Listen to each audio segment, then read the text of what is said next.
Deixe seu pedido de oração nos comentários, e que Deus abençoe a todos. A dona Maria Luzinete escreve e nos diz assim: Padre, sou católica, estou viúva há 9 anos, meu esposo faleceu em um acidente, temos 2 filhos, e meu esposo sempre foi extremamente preocupado com os filhos. E sempre que algo ruim, algum problema está para acontecer com eles, tenho sonhado muito com meu esposo. E no sonho ele me diz que os meus filhos estão precisando de mim. E essa situação tem me incomodado muito. Gostaria de saber o que o senhor pensa sobre isso. Pede para rezar por eles, né? Ela, os filhos, Eurides, Tiago e Kelly, e todos da sua família. Pode contar, dona Maria Luzinete. A senhora que é de Garanhuns, Pernambuco, e que partilhou conosco essa sua situação. A gente precisa tomar uma distância, às vezes, quando o assunto é o sonho que a gente tem com quem já morreu, os recados que nós recebemos dessas pessoas, né? Mesmo porque a nossa fé cristã não nos permite, dentro do contexto do que a gente apreende, do que nós sabemos, do que a igreja nos ensina, nós vivemos a comunhão com os santos. Então todos aqueles que já morreram participam desta comunhão, mas a igreja não acredita nesta comunicação com os mortos. Nós respeitamos os que creem dessa maneira. Então nós temos uma maneira de interpretar, muitas vezes, isso que nós chamamos um recado do outro para nós através de sonhos. A ciência já evoluiu muito para compreender os sonhos. Nós já temos um arsenal bastante interessante para a gente poder fazer uma análise do porquê que nós sonhamos, o porquê que as realidades vêm a nós através dos sonhos, que são nada mais, nada menos que revelações do inconsciente. O que a psicologia nos ensina? Que quando nós dormimos, o nosso inconsciente torna-se mais ativo, ele começa a trazer para fora aquilo que nós conscientemente não conseguimos dizer e nem experimentar. Então, muitas vezes o sonho é uma voz do inconsciente nos dizendo aquilo que nós muitas vezes já nos dizemos também. A senhora, por exemplo, sabe que o pai era extremamente preocupado com os filhos. Então é natural que a senhora tenha sonhos em que ele se mostre preocupado. São registros que a senhora tem. A senhora assimilou o marido como um homem que sempre se preocupou com os filhos. Essa foi a experiência, e que bonita experiência a senhora teve, de um marido que sempre foi muito presente na vida dos filhos. Eu não sei qual é o nível de envolvimento que a senhora tem com esses filhos, mas pode ser que em algum momento da sua vida a senhora tenha assimilado isso. Ele se preocupa mais do que eu. Então agora, com ele ausente, é uma maneira que a senhora tem de dizer à senhora o que a senhora mesmo gostaria de ouvir. Volto a dizer, a gente respeita os que creem diferente, os que acreditam nessa comunicação. Mas como nós não acreditamos, a gente também pode compreender estes sonhos como sinais que nos ajudam a pensar a nossa postura. O que a gente não pode é permitir que eles determinem a nossa realidade. Então, porque eu sonhei, digamos que o meu pai tenha falecido num momento de muito sofrimento, e de vez em quando estes sonhos me ocorrem do meu pai em agonia, como muitas vezes, como isso aconteceu comigo. Estou falando uma coisa que realmente se deu comigo. Meu pai morreu e eu vi meu pai morrendo. Meu pai ele morreu de uma embolia pulmonar, uma insuficiência respiratória horrível. E eu estava ao lado. Então a agonia do meu pai ficou muito marcada em mim. E é claro que aquele registro de ver o meu pai falecendo naquela agonia ficou registrado em mim durante muitos anos. Então, de vez em quando eu tinha sonhos que meu pai estava agoniado, triste, apavorado com a morte. Então, se eu quisesse fazer uma leitura diferente dessa que eu estou fazendo, eu poderia dizer: o meu pai não está num bom lugar na eternidade, ele está padecendo, está assim, está assim.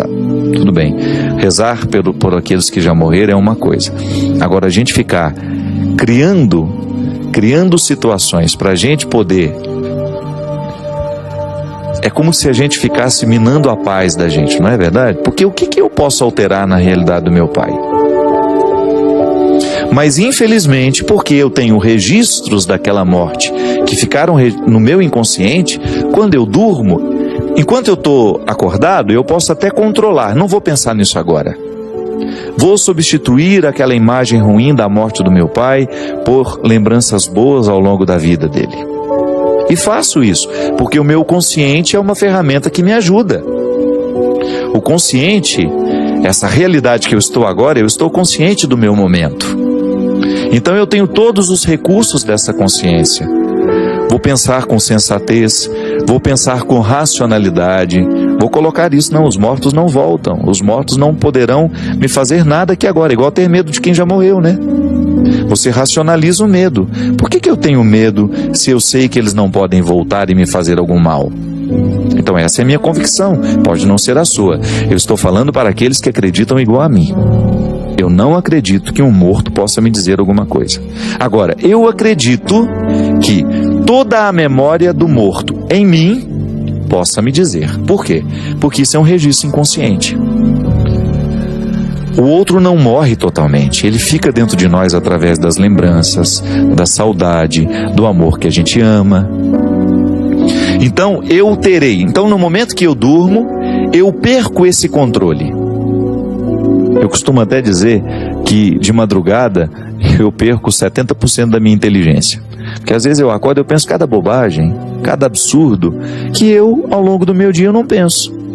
Por quê? Parece que eu estou numa fragilidade, né? Que à noite, à madrugada ali eu acordei e naquele momento não consigo tomar o sono novamente. Então parece que ali naquele momento existe uma janela dentro da minha inteligência que me faz pensar absurdos, bobagens. Então a gente fica dimensionando os problemas, eles ficam muito maiores do que são. De madrugada os problemas ficam muito maiores do que são. É impressionante. É por isso que a gente precisa administrar bem esses momentos. Então tudo bem. Quando eu durmo, eu perco esse controle. Então o meu inconsciente joga para fora tudo aquilo que está armazenado nele. Então as memórias que eu tenho do meu pai falecendo naquela agonia retornam. E às vezes só o tempo vai corrigindo isso de nós, Dona Maria. Então fica tranquila.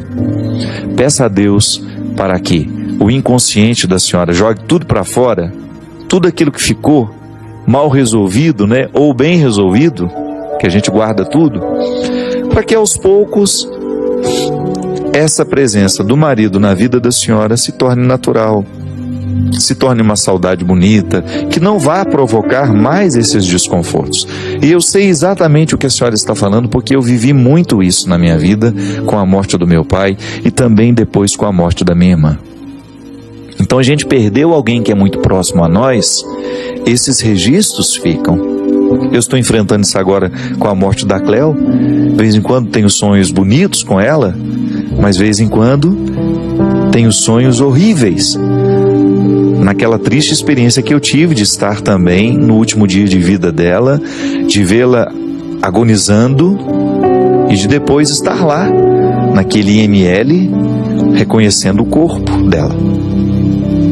Claro que isso é traumático para a gente. É uma pessoa que você ama.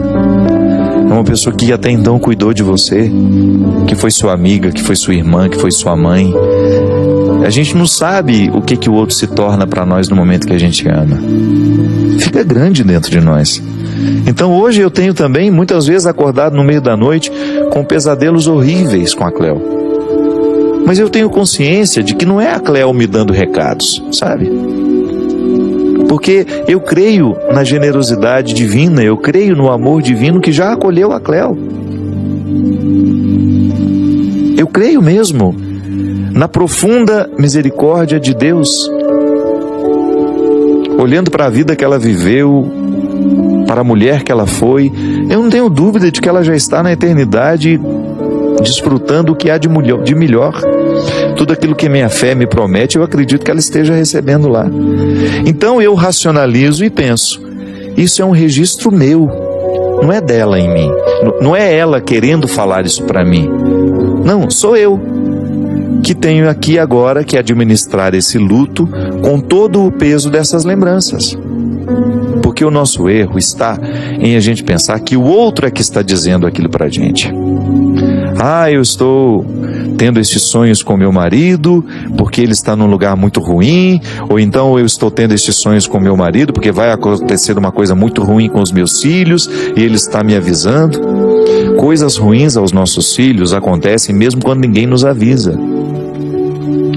E que pretensão é essa de que a gente pode impedir muitas vezes a vida de acontecer? Que garantia nós temos de que estaremos vivos na semana que vem? É uma pretensão boba. O que a gente precisa fazer é diariamente rezar e pedir a Deus para que Ele nos ajude, Ele nos esclareça, para que a gente tenha sabedoria de tomar as melhores decisões. As decisões que nos trarão saúde, que nos trarão vida, que nos livrarão dos perigos. Isso sim a gente precisa pedir. Então, o sonho, ele é um registro que me pertence. Não é o outro que está me dando recado através dos sonhos. Volto a dizer, você tem o direito de pensar diferente de mim. Você tem o direito de crer diferente de mim. É assim que eu creio. Essa é a perspectiva que o cristianismo me dá, o catolicismo de maneira especial. O catolicismo me diz isso. Eu estou lhe dizendo o que a igreja nos ensina.